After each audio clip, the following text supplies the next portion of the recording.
what I want you to know is that when you're flat-footed like this, it takes a lot more out of you to do stuff. If you're flat, like this, with just, so you throw a punch or something, I got it.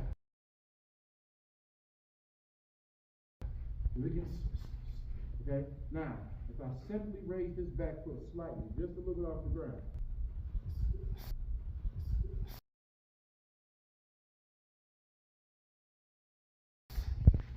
Just this allows me to come back with whatever you want to do. This back foot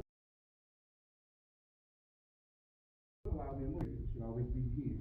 Full body. You shouldn't even feel it in your shoulder. It's coming from here, okay? So if you turn that foot, it allows you to adjust. See, here, watch with the foot flat.